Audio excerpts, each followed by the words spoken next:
Hello hello hello friends, পৌঁছে গেলাম কৃষ্ণা ফার্মসে। এটা হলো হাঁসকোয়া বাগডোগরা। দেখো, আমি আজকে সকালবেলা, আজকে মানে 30শে নভেম্বর 2025 সকালবেলা ঠিক 7:21 বাড়ির থেকে বেরিয়েছি।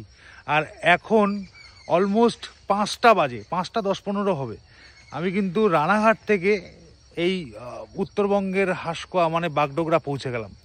এবং এই পুরো রাইডটা যেটা আমি করেছি, এটা কিন্তু খুব ডিসিপ্লিনড ওয়েতে করেছি। যে আমি কিভাবে নিজেকে প্রত্যেক মুহূর্তে মোটিভেট করেছি সেটা আমিই জানি। এবং আমি কোথায় কোথায় ব্রেক নিয়েছি, কোথায় কোথায় কতক্ষণের ব্রেক নিয়েছি, কোথায় খেয়েছি, কি খেয়েছি, সব কিন্তু আমার ভ্লগে আমি বলেছি, আমার ভিডিওতে আমি বলেছি, যেটা ইউটিউবে আসবে। সো এই মুহূর্তে আমি চলে এসেছি আমার সেই খুব পছন্দের একটি জায়গায়। এটা হচ্ছে Krishna farms and village stay. এই হচ্ছে আমার বাইক, আর এই হচ্ছে আমার বাইকের টোটাল আজকের প্যাকিং।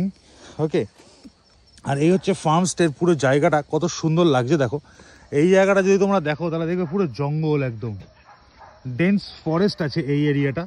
এদিক দিয়ে গিয়ে ওদের বাংলোটা রয়েছে, আর এইখানে সব ছোট ছোট যে কাপল কটেজগুলো বা কাপল রুমস বলো, সেগুলো রয়েছে। এটা কিন্তু একদম শিলিগুড়ি শহর থেকে 15 কিলোমিটার আগে, ফলে এইখানে পৌঁছাতে গেলে কোনো রকম জ্যামের মুখোমুখি হতে হয় না। খুব সুন্দর সার্ভিস, এদের রান্নাবান্না খুব ভালো। আমি যখন প্রথম গ্রুপ রাইড করানো শুরু করেছিলাম নর্থ বেঙ্গলে, তখন কিন্তু এটাই ছিল আমার শিলিগুড়ির স্টে আর কি। আমার এত ভালো লাগে এই জায়গাটা। এটাও দেখতে পাচ্ছ কত সুন্দর ফুলে ফুলে ভরা, কত সুন্দর সাজানো গোছানো। এখানে আবার লন করে দেওয়া আছে, এখানে বসার জায়গা করা আছে। ওইটা হচ্ছে ওদের ডাইনিং। আর একটু রুমটা তোমাদের চট করে আমি দেখিয়ে দিই। আমি এর আগেও দেখিয়েছি, বাট আরও একবার নতুন করে একটু দেখিয়ে দিই। এই যে এটা হচ্ছে আমার রুম। আমার জন্য এই রুমটা ওরা রেখে দেয়, কারণ this is very favourite room of mind. এখানে আরামসে 3 জন থাকতে পারে। সো এই টেবিল রয়েছে যেখানে এডিটিংয়ের কাজ করা যাবে, টিভি রয়েছে, অ্যামিনিটিস খুব সুন্দর এখানে। এই হচ্ছে ওয়েস্টার্ন টয়লেট। তো সব মিলিয়ে এটা কিন্তু একটা দারুণ। আর সবচেয়ে বড় কথা, এদের ট্যারিফ যেটা আছে এটা এত সুন্দর।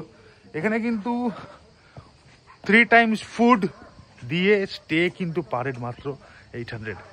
সো তোমরা যদি কেউ শিলিগুড়ি আসছো, পাহাড়ের দিকে কোথাও রাইড করছো, কোথাও যাচ্ছ ঘুরতে, তো থাকার জন্য এখানে তোমরা কিন্তু অবশ্যই চুজ করতে পারো।